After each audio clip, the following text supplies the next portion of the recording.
A lot later, tons of onions left to rot on farms in Anloga district of the Volta region as farmers struggle to get buyers amidst a significant dip in market prices.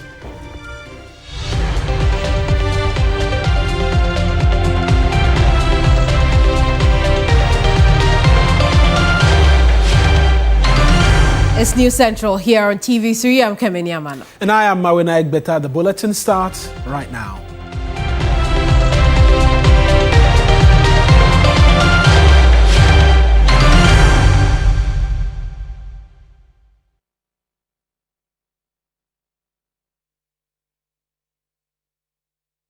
Now, Ashanti Region Chair of the main opposition party, NPP, Bernard Nchibwesiakon, also known as Chairman Wontumi, today honored an invitation to report to the police CID headquarters Friday from the Attorney General, Dr. Dominic Ayine, who says that Wontumi would be arrested if he failed to show up. The case involves Akonta Mining Limited, a company linked to the Ashanti Region NPP chair, which is under investigation for alleged illegal mining.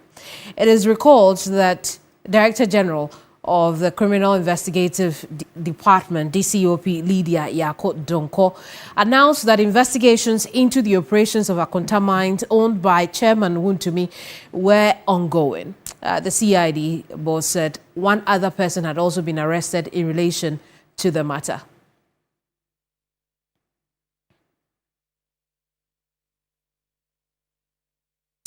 My colleague Noble Crosby Annan is following up on this development. He's joining us with a bit more on this matter. Talk to us, Noble. What exactly is the chairman there for? Do we know more about the invitation? So just like you mentioned, it's an interesting morning. It's been an interesting morning here at the CID headquarters here in Accra. First of all, two things are happening. And you spoke about the presence of Chairman Wontumi and Akonta Mining in relation to concerns about illegal mining. Chairman Wontumi has come here. He has arrived. He came in his company of his lawyer, Andy Apiakubi. He came in high spirit. You know how Chairman Wontumi usually likes to behave. He was in high spirits, wearing a regular, if you like, T-shirts, and then some trousers to match. And then the process began, and he has been taken to the places for interrogation or conversations here at the CID headquarters. So he came in with some more lawyers, close to a handful of lawyers came to accompany Chairman Wontumi. But because Godfred Davi, I'm talking about the former Attorney General, is also here. I understand there's the presence of some close to 70 lawyers around the CID premises, in and around the CID premises, in solidarity with number one, Chairman Wontumi, and the number two is Godfred Yabwa. If you ask me what is happening so far, exactly this is it. I see. So where is Chairman Wontumi right now? So at the moment, what I can tell you is that he's still at the CID headquarters. Now, the exact room, the exact place, the exact conversations that are being held as we speak, that we do not know because that is in camera. The media is not allowed there. But we are understanding that the meeting with Chairman Wontumi is coming to an end pretty soon, and that we'll be able to speak with him and get a word or two from him on what the discussions entailed. Already, we know that his lawyer, Andy Apiakubi, has spoken with the media, and he's spoken about a few things. One of them was the conversation, that the thinking that his camp, I'm talking about Chairman Wontumi, they're being lukewarm to requests from the Attorney General. He says that is flatly not true because they have been having correspondence with the Director General of the CID, and his thinking is that that agreement, conversations with the CID reaches the Attorney General. So number one is not true that they have not been responsive enough. Number two, he's talking about the fact that when the Attorney General, spoke about what will happen to Chairman Wontumi if he does not come to the CID headquarters today, and he thinks that is not fair. He thinks that is undue escalation of the matter. These and many other things is what Andy Apiakubi has been referring to concerning his clients, Chairman Wontumi, and the happenings at the CID headquarters. Very well. Let's take a listen to Lawyer Piakubi. It is incorrect to anybody to suggest that we have been lukewarm to the invitations from the Director General's office. I know that the Director General works for the Attorney General in terms of prosecution. So I consider the discourse between my good self or my office and the Director General's office as equally, by extension, to the Attorney General's office. So I am sure there was some communication gap that resulted in this impasse. But I want to express my disappointment in the warning that the refusal to defer the meeting. The warning was that it should Wontumi fail to appear, he will order the arrest of Wontumi go to Accra. Indeed, we don't need to unnecessarily increase the political temperature in the country. We have not at any point in time decided or refused to respond to invitations. And you see, the law is also that anybody, accused person or a suspect, ought to be given adequate time, preparation, and even resources to be able to prepare his defense to any charges prepared against him. And then let us also not forget that accused person is not considered guilty until proven so, and therefore he has to have a right to his civil liberties. Indeed, when we go to the court, the bail, police inquiry bail continues up to the point that the charges are filed in court, and then. Very well, Crosby. Now let's talk about the former Attorney General's presence also at the CID. What else do we know about his, appearance there? Well, so Godfrey Diabwa, he arrived here at the time that was expected of him. That's right. Close to, in fact, before 9:30, I understand. Now, when he got here, he was in the company of a few other lawyers, and later a handful of lawyers also joined Godfrey Dame here. And surprisingly, well, some supporters of Godfrey Dame also arrived here at the CID headquarters. They were wearing some T-shirts with some inscriptions on it. Among the inscriptions was "Don't defame Dame." That was what was written in front of the T-shirt. In fact, at a point, these supporters seemed to have some disagreements with the CID officials, because the CID officials were trying to push them or get them out of the premises of the headquarters. That was something they were resisting initially, but of course, eventually, the CID officials, they had the upper hand, and they drove these men and women, a few of them, out. Unfortunately, they had to drive them out with the media.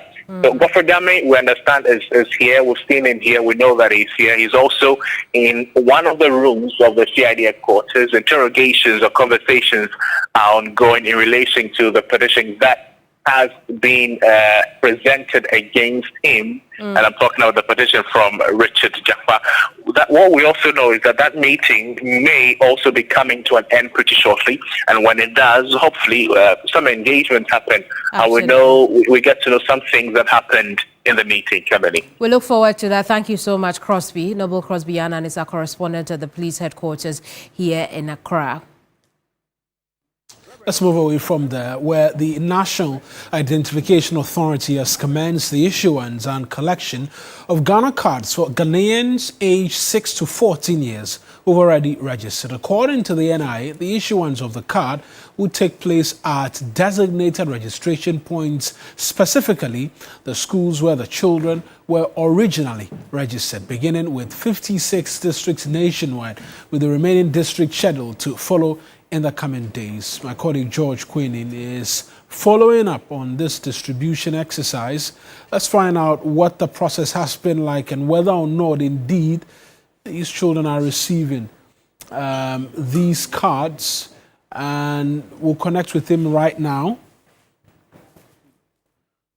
and get an understanding as to what the collection process has been like. Let's go on to George Queenin right now, who's my colleague, who's joining us via Zoom quickly for a conversation. George, I can see NIA officials behind you, and I see some children as well seated behind you. What can you tell us the process is like for them to receive their cards?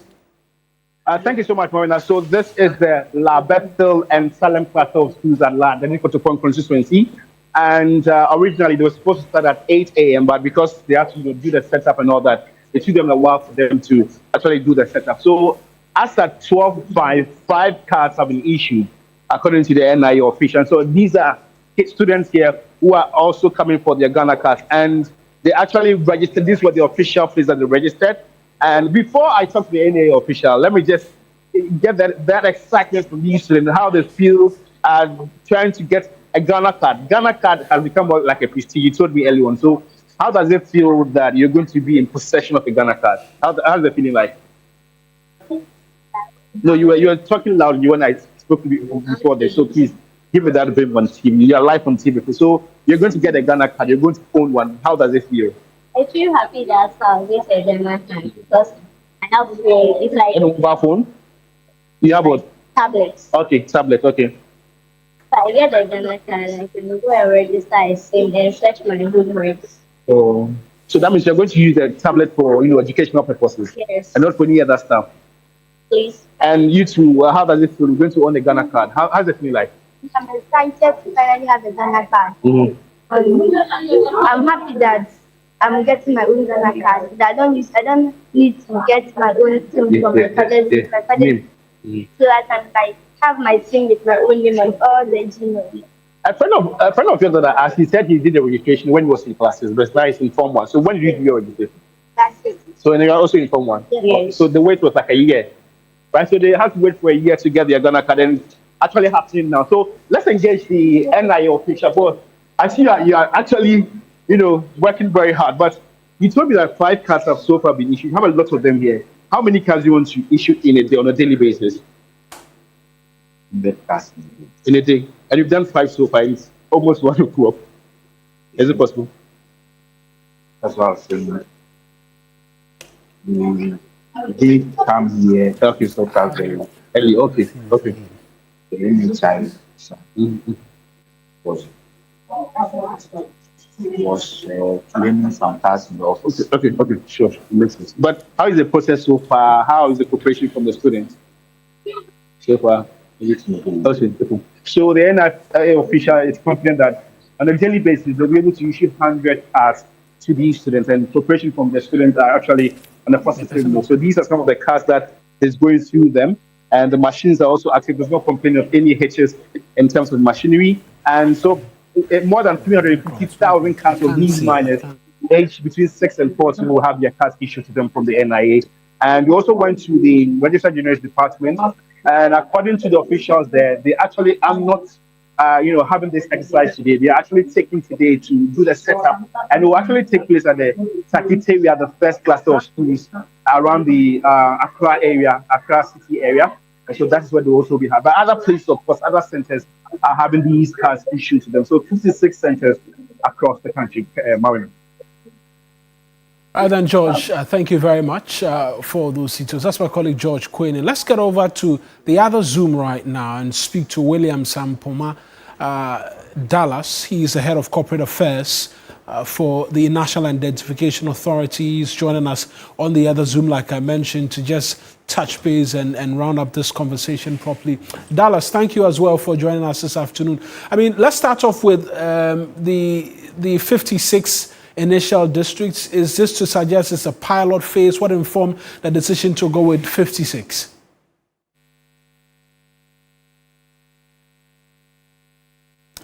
If you could kindly unmute for us, Dallas, just before we engage you, you're muted. Okay. Great. Are we good? Yes, we're good to go. Great. So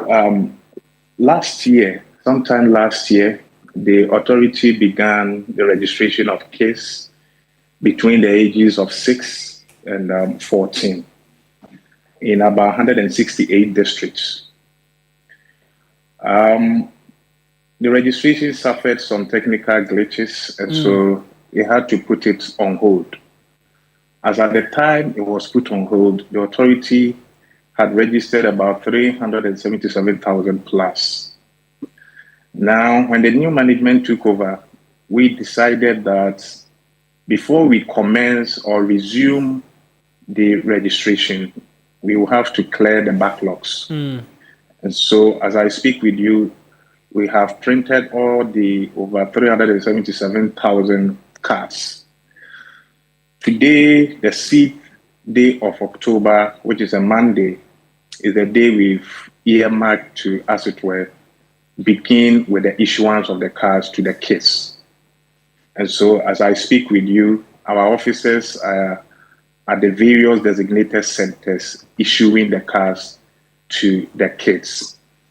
We've started with just about 56 districts and municipalities because, you know, in our system, after the cards are printed, we're supposed to do what we call claiming.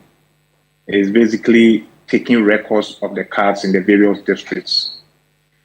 As at the close of work Friday, about 56 districts out of the 168 had been able to claim their cards. So we decided to give the 56 districts the go-ahead to issue the cards to the kids.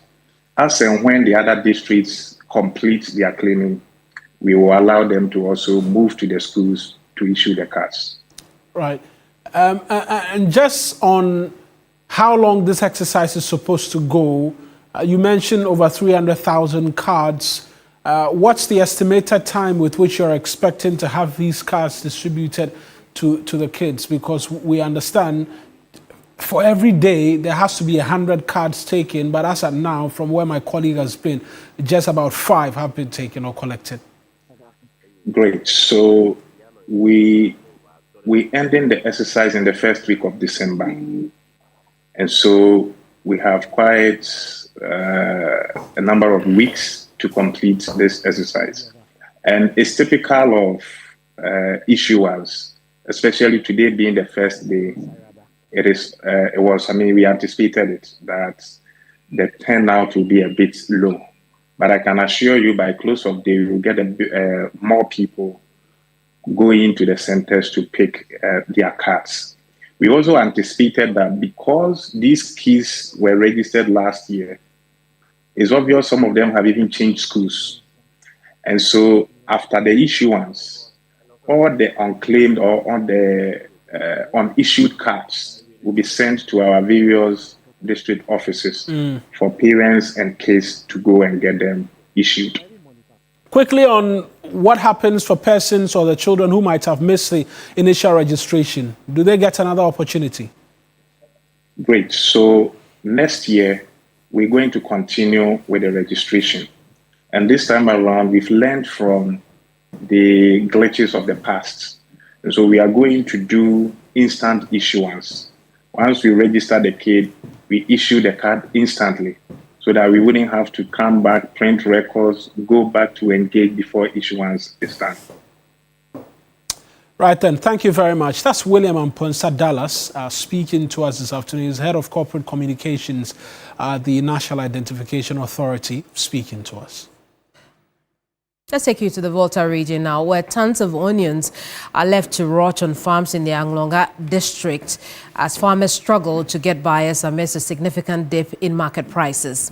TV3's Faisal Abdul-Idrisi reports that the situation has left a multitude of farmers distraught as their investments slip back into the soils.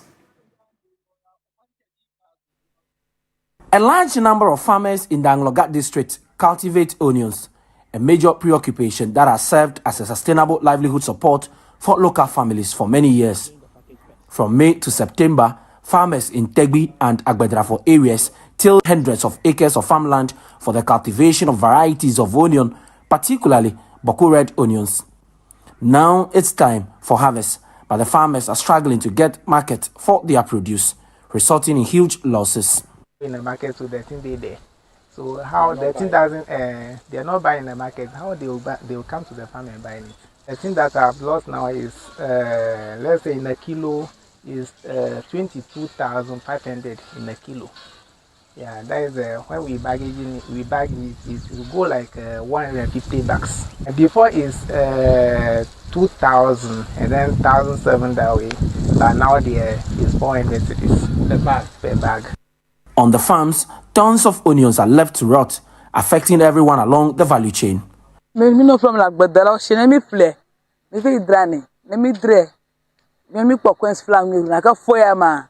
We buy the onions from the farmers, but this year, when we send it to the market, they are not buying. So we bring it back home and leave it to rot because there's nothing we can do about it. These ones here, I can't preserve them beyond 4 weeks. They will soon go to waste. We are appealing to government to buy the stocks from us and give it to the schools to use. We labored with our children, took loans to do this, but there is nothing to take home. In the Ghanaian markets, prices continue to fluctuate due to competition from imported onions from neighboring Niger, where approximately 1 million tons of onions are produced annually. The lack of storage facilities and poor market infrastructure, coupled with high production costs, exacerbate the problem. Buyers are not coming because there is already a lot on the market imported from Niger and Nigeria, and they are even cheaper. In 2 weeks' time, if I'm not able to harvest what I have on the farm, I would have lost more than 30,000 Ghana cedis that I used to cultivate this. District Chief Executive for Anloga, Sandra Kwedo, is appealing to government and state agencies to intervene. Equally appealing to government to help us if they can speak to the buffer stock to come to our aid. Equally written to the second cycles institutions around here to help buy this product. I've also asked the school feeding caterers to also help us. Across the farms here in the Anloga district are thousands of tons of onion left to rot on the farms because farmers are not able to get any good market value for their produce. What that means is that in the coming season, they may not have the financial muscle to be able to cultivate again because they are losing a lot more to the soil than they would have in their pocket. Faisal Abdul Idrisu, TV3 News. Let's stay on this story. Faisal Abdul Idrisu is joining us live for a bit more on this story. Now, Faisal, talk to us about what is accounting for the loss that we're seeing. Yes, so the local market here has a big challenge that has to do with the importation of onions from the sub-region, particularly from Niger and Burkina Faso. They tell us that the imported onions are more cheaper here than that which is produced locally. What is produced in Anloga is usually the Boku Red, which takes a few days to go to waste, to rot. And so once they are not able to sell on time, they are not able to preserve it for further more weeks. In the market, like I said, the imported ones are cheaper because here in the Volta region, what they told us is that the farm inputs, including fertilizers and also the use of irrigation, which has to do with electricity costs, among others, is the reason why theirs is a little bit higher in terms of price than what is imported. And for this reason, when you go to the market, people prefer buying what has been imported than what has been produced locally. And that is what is actually accounting for the huge losses the farmers are incurring in the Anloga district. I see. And since you went round for this story and filed it, has anything changed? Nothing really yet. I have seen people showing interest, saying that they are going to buy. But the DC indicated that the letters she has written to the various agencies, including Papa Stock, among others, are yet to yield any positive result. As stated in the story earlier by one of the respondents, what used to sell somewhere around 2,000 Ghana cedis, 1,700 Ghana cedis, that is some 750 kilograms, is now selling around 400 and then 500 Ghana cedis, too low for them. And so we are hoping that in the coming days, government will take action. We are hoping that more buyers outside the region who probably are seeing this may want to come in to mitigate the losses they are incurring. And I hear you talk about the buffer stock company, a few times. Do they have a storage facility in the Volta region? The buffer stock has an office in the Volta region. I am yet to know if they have a warehouse or a storage facility themselves. But what we do know is that over time, post-harvest loss is a huge issue, and buffer stock hasn't been really helpful over the period. We are yet to speak to them to know exactly what they will be doing about this call that has been extended to them.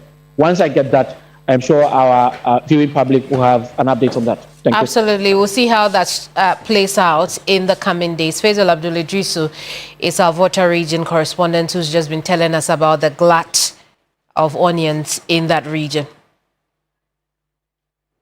Now, when she first heard the word cervical cancer, she broke down in tears. Ifiamenu says in the face of devastating news, she is now poised and resilient to undergo treatment. Thanks to doctors, the assurances gave her strength to begin her journey. She spoke to our Eastern Regional correspondent, Yvonne Nikwe.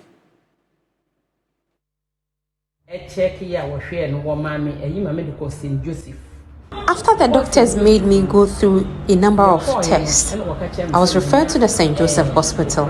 That was where I was told I had cervical cancer. It was heartbreaking for me. I cried, but the assurances from the doctors gave me hope.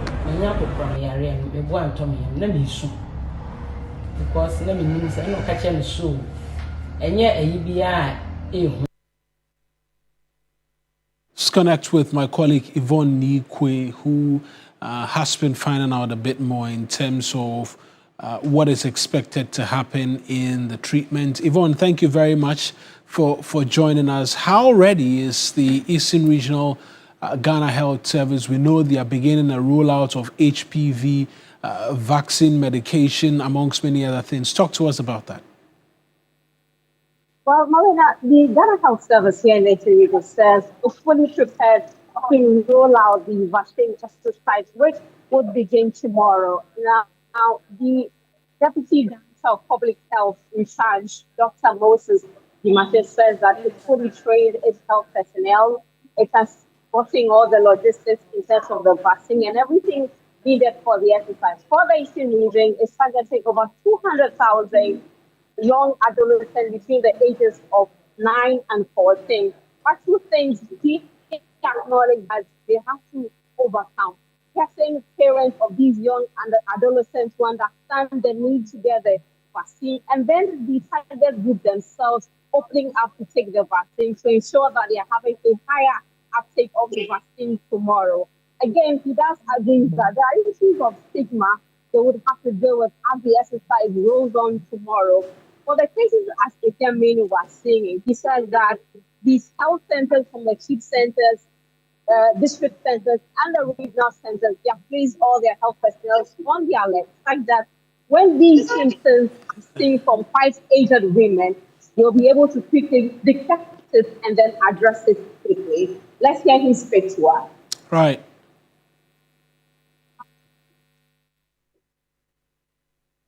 We are doing, and my interaction with you here is part of that activity. Yes. Thank you. So as we have kept stating, the target age group is adolescent girls within the ages of 9 and then 14 years. In the Eastern region, we are targeting 202,194. And as part of preparations to sensitize them, we are dealing closely with the GES. So in all our activities, we are engaging GES. We are even engaging the leadership of the private schools, as well as the owners of the private schools.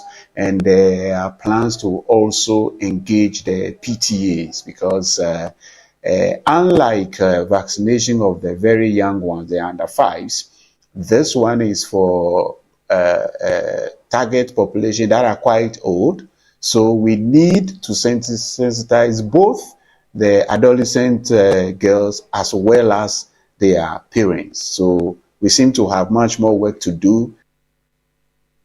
Yvonne, just quickly on this rollout, what's the target? How many women are they targeting? Do we know? And in what forms and areas are they going? Well, Eric, for this particular vaccination exercise, the target group is adolescent young girls between the ages of 9 and 14. Most of these girls were sure to see them in the basic school and quite a number in the senior high schools. And so these are the groups the Ghana Health Service is targeting for the vaccination exercise. For women who are above this age, but do have symptoms or have been diagnosed of it, it means that the people will have to go to the nearest hospital to ensure that their treatment is given them. And so we'll be watching out through the schools and communities to see how the health services roll out the vaccination and then how the target group is receiving them. Because for these vaccination exercises, what we have seen in times is that sometimes there are myths and misinformation among the public, and so they are resistant. We're hoping that we'll not see these resistance tomorrow, and then we'll have the exercise going on as peacefully as the Ghana Health Service would want. Because if people are not having the vaccination or do not receive the vaccination, it means that we would have a chunk of young girls or adult girls who may have cervical cancer or any other of the viruses connected to the HPV. Yvonne, as always, thank you very much. That's Yvonne Nikwe. She's my colleague in the Eastern region for us. We'll go on to our very first break for the bulletin. When we return, we're in the Western region because there's growing tension over the use of the Jubilee Park there. We'll get details when we connect with my colleagues who are there. Stay with us.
Still News Central here on TV3. Let's bring you some other stories from across the regions now, because there's palpable tension at the Jubilee Park in Takoradi as the Efia Kwesiminsim Municipal Assembly enforces its order for traders and transport operators to vacate the place in order to return it to its original use. Several attempts in the past have been unsuccessful.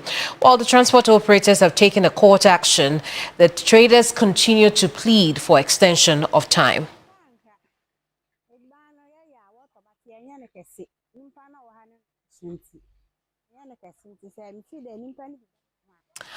Abraham Mensah is our correspondent there. He's joining us with a bit more on the story. Abraham, good afternoon to you. What can you report from where you are?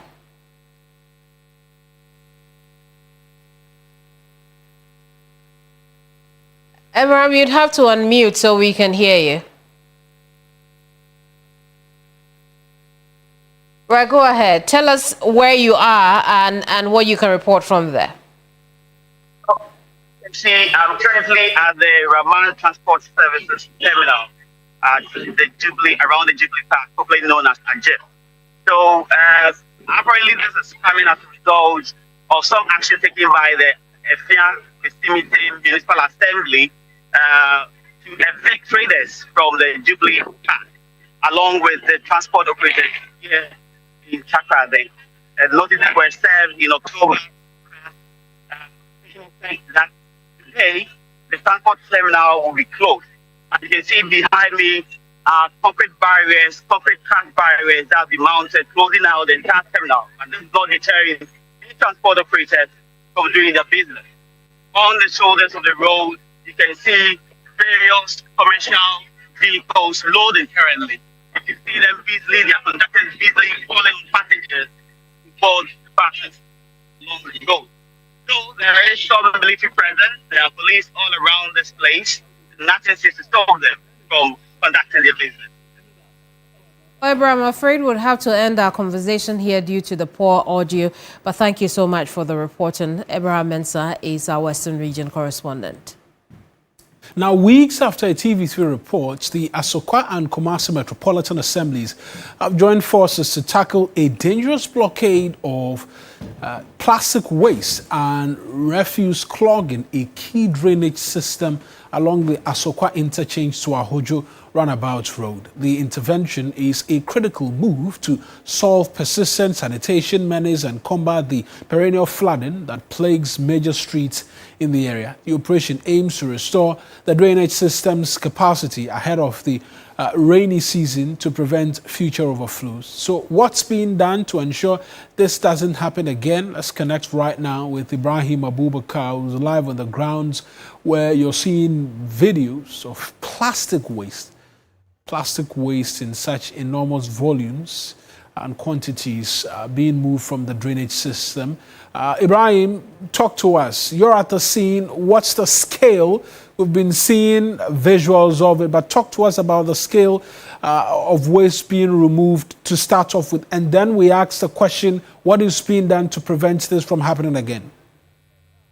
Okay, Mawuena, so far we have over 10 trucks coming here to collect the waste.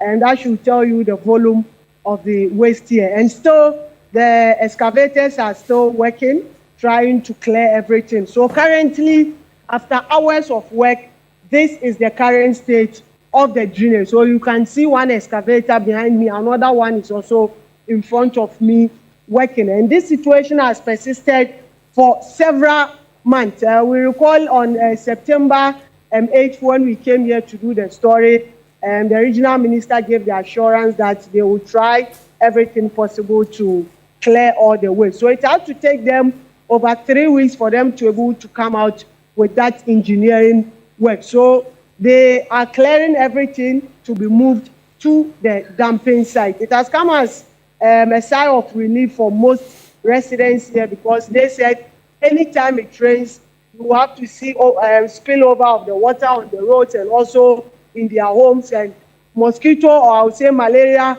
has been very common in this area because of the waste here. So the two assemblies are doing everything possible. They say it will take them quite some time, at least a week or two, to be able to clear everything from here before they move to the next step of action of sustainability and also and so forth. I earlier engaged with the two mayors, one from the Kumasi mayor and also one from the Aspa Municipal Assembly. Let's listen to what they've been sharing with us briefly before we proceed.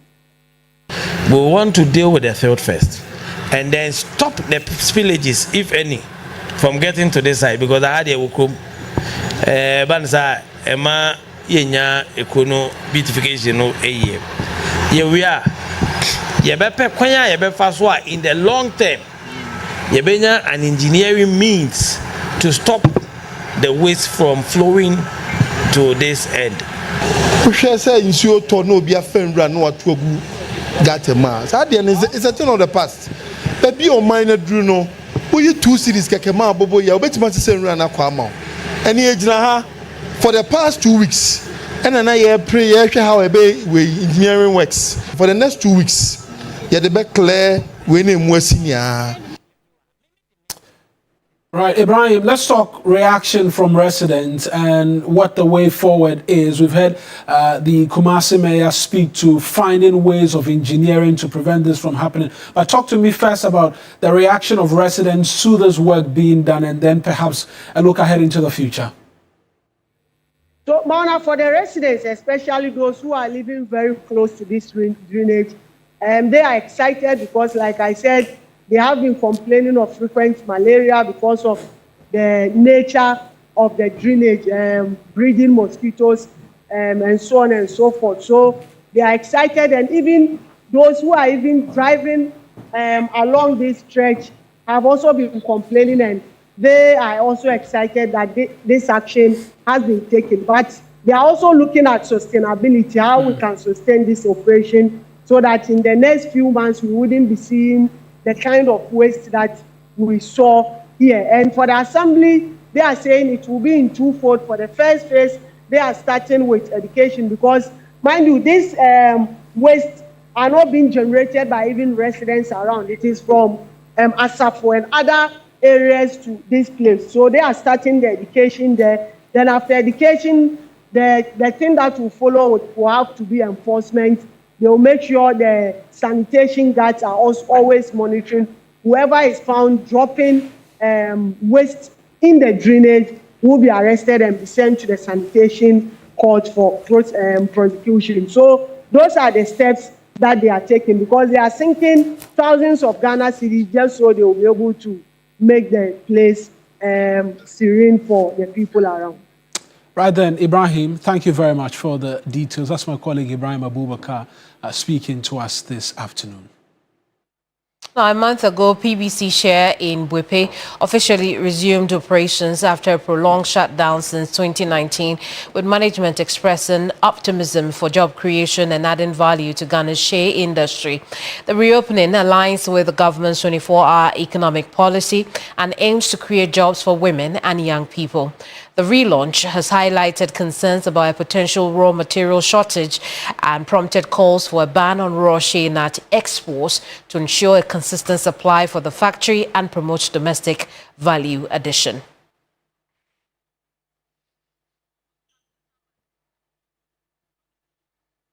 Well, let's take you there now. Christopher Mwako is a man on the ground. He's joining us with the very latest on this story. Christopher, are you at PBC Shea right now? Yes, Kemini, I can confirm to you that I'm there. Indeed. Tell us what you have observed with the reopening. Looks rather quiet behind you. Yes, so the workers are actually working, but because they are supposed to get some chemicals before they'll be able to produce at full scale, they have actually been producing at 50%, and so they are able to do 80 tons of shea nuts a day, and so instead of doing about 200 tons of shea nuts a day, they're able to do 80 tons of shea nuts a day as it stands now. But I can confirm to you that work is in progress at PBC Shea here in Bwepe. I see the residents must be elated by the job prospects that this could bring. Talk to us about their response to the reopening. Yes, they are very happy because some of them have actually been employed 3 months ago. Even before the reopening, they had started the processes of getting people to work.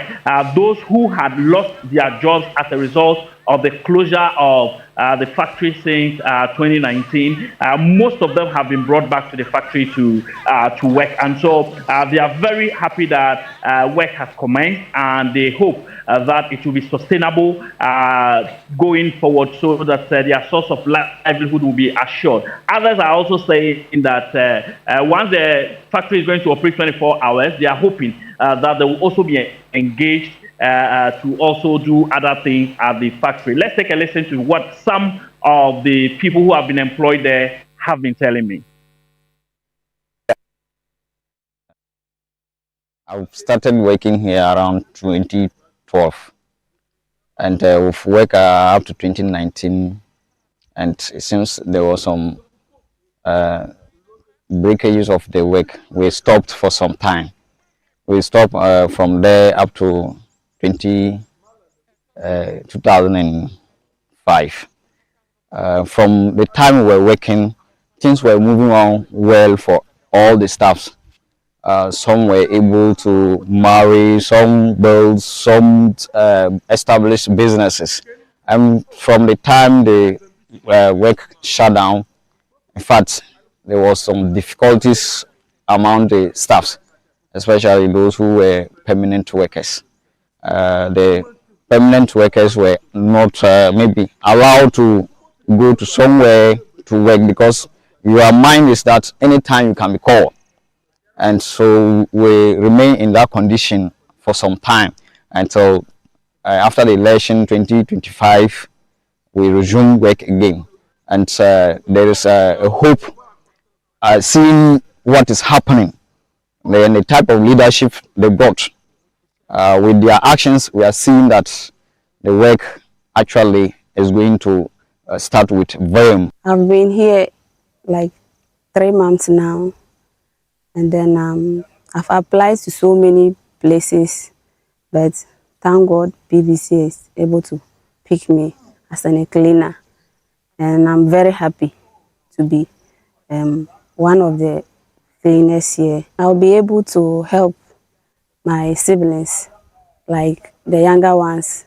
That is my junior sister who is still at the junior secondary school, and then my junior brother too, who is learning the work at the site. Christopher, we expect to hear many more of such stories as the company continues to thrive. But, you know, is it able to do the 24-hour service as it plans to do? Yes, so currently the factory, even though it's not operating at full capacity, that is 100%, but with the 50% it is operating, it's able to span through the 24 hours. So if you go there at night, you see the workers there putting things in order. They first of all carry the nuts to the machine, they grind, waiting to mill the next day. And so work is in progress throughout the day, and they are able to do the 24 hours. Let's take a listen to what the district chief executive for the Central Gonja district has to say about the resumption of work by PVC.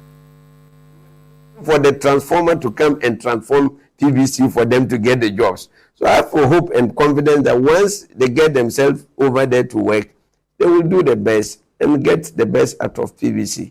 All the advice I will give is that they should be very, very careful, and they should be aware that this is the only project, this is the only government project or government factory that we have in the Savannah region, for that matter, Central Gonja.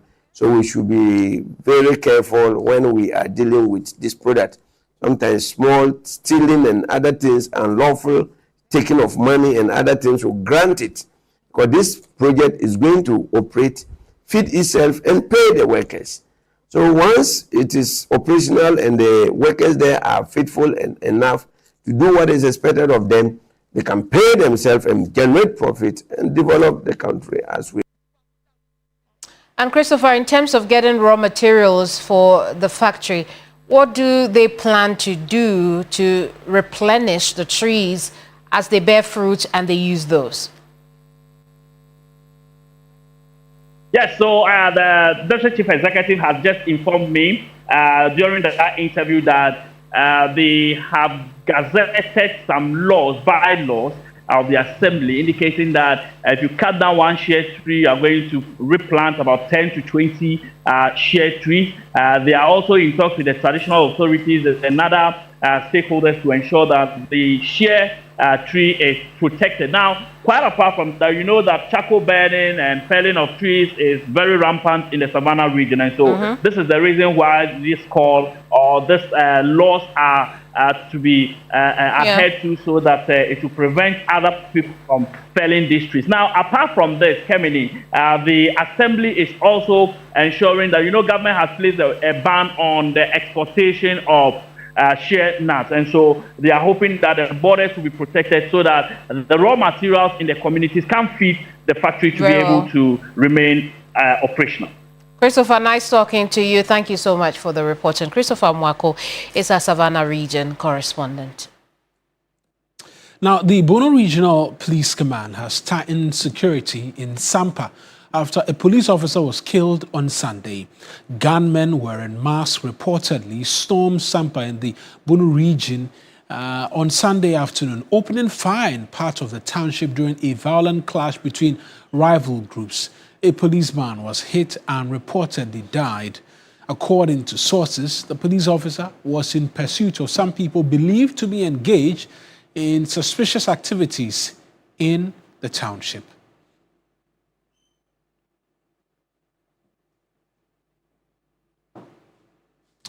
Let's bring you some more stories this afternoon here on News Central. And of the many things we've been talking to you about, one of such is the concern in relation to activities in rising infections of HIV. And the Ghana AIDS Commission, in collaboration with UN AIDS and key partners, has successfully launched the National HIV Response Sustainability Roadmap Part 1. Also known as Part A. The strategy document represents a bold shift towards a nationally owned HIV response fully aligned with global best practices and integrated into Ghana's broader health and development agenda. Objectives of the roadmap is to strengthen country ownership, domestic resource mobilization, and health system strengthening. The Ghana AIDS Commission has been exploring sustainable financing options to support the national HIV response. The Commission is also leveraging private sector involvement in HIV financing to ensure long-term sustainability of care and support services. By launching the National HIV Response Sustainability Roadmap Part A, Ghana is taking significant steps towards achieving its HIV targets and ensuring a sustainable response to the epidemic. The biggest challenge was political will and the financing system. Once the political will is there, the financing system, there are various ways you can get around it. Now, a greater part of that is that the clinical care of HIV management is being integrated in the NHIA. Ghana AIDS Commission has had several meetings with the NHIA, and we are now working on the actuals of engaging that whole clinical aspect into the NHIA. Once that is done, then the other aspect is the chronic care aspect, the human rights, the prevention issue. Then we can do a greater work.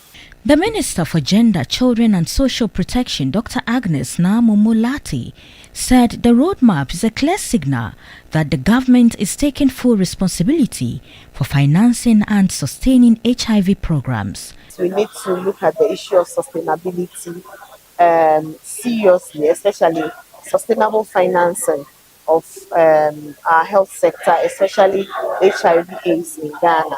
It's not just about us going out there, having the other sources of funding available to work on AIDS or HIV programs. It is about us looking within and then mobilizing nationally to ensure that whatever comes from outside will be an add-on. According to UN AIDS, an estimated 354,000 people in Ghana are living with HIV with prevalence at 1.66%. More than 15,000 people were infected in 2024. New infections are highest among young women aged 15 to 24. a trend that underscores the need for stronger prevention and sustained government-led action. And that's our bulletin for you this afternoon. I am Mawuena Egbeta. And I am Kemini Amanor. We're back here same time tomorrow. Bye-bye.